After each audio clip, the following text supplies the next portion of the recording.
Hello and welcome to FreeFlight. This tutorial is all about live flight logging aimed at new members, clubs who are new to the system, or older members who want a quick refresher following the COVID-19 lockdown. Before we get into the system, let's just remind ourselves as to why every club needs live flight logging. To answer that one, I really need to go back some 10 years. Chatting one day with Shirley in the office of Derbyshire Lancashire Gliding Club, and in walked somebody with the sheets from the previous day. I saw Shirley's face drop, and when I looked at the sheets, they looked something very similar to this.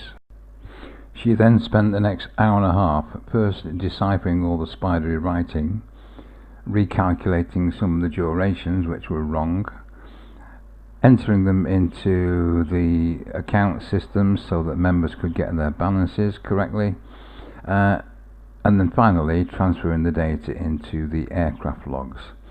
So total duplication of effort for something which could have been handled far simpler. So I set about developing FreeFlight to see if I could make life better for everybody concerned. In fact, the whole design philosophy of FreeFlight is that a lot of people do a little rather than one or two people around the club doing everything.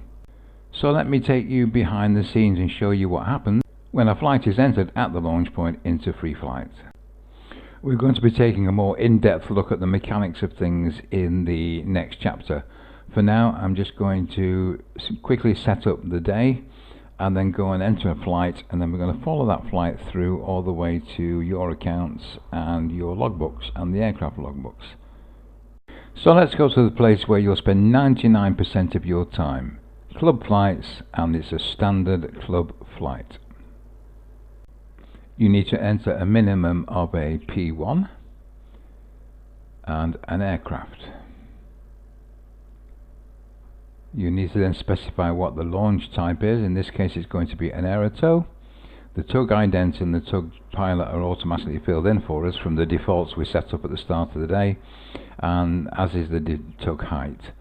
Let's assume that I'm going to change that because I want to do some aerobatic, so I go to the drop down and I simply select a tug height that I know that I'm going to be going to, and that's all you need. Just click create. We'll look at why lines appear in red in the next chapter, but for now we're just going to go straight to getting that aircraft in the air and launching it. Now you may notice that a couple of more flights have appeared on the sheet as if by magic.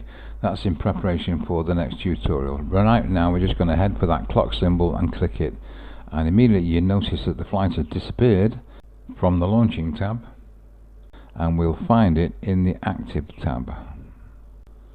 Now I'm just going to jump in the TARDIS again and move ahead in time about 6 or 7 minutes because I really want to land it now. And to do that we simply click the clock again.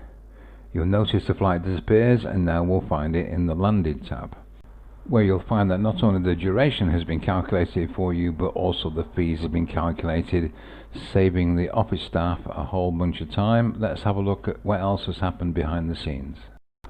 So very quickly, I've logged into my account. I can immediately see my account balance. I know when I last flew, and I know when my next currency check is due. Let's go to my stuff. Let's look at my account, and let's have a look at the 9th, and there's the transaction for the flight that I had on the 18th. So that's a launch fee followed by the airtime fee, and that's all there is to it. If I want to look at my my logbook, can do, and there's that flight. Obviously this is the test center, so it's not exactly brimming with data, but you can see the situation. There's again the flight that I recorded the other day, and that's it as far as members concerned. But behind the scenes also, if I just go quickly log in as an admin person, and I open up and look at the aircraft log, and I open up the menu and look at the aircraft and look at club aircraft, and I look at the ASK 21,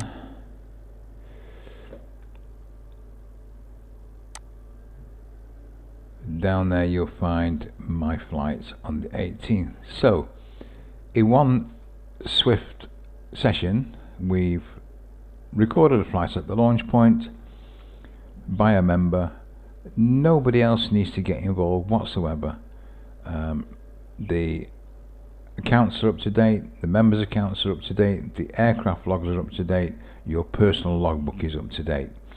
And that is why we say you should use live flight logging all the time. That's it for now. We'll go into a more in-depth look in the next tutorial, and look forward to seeing you then. Thank you. Bye-bye.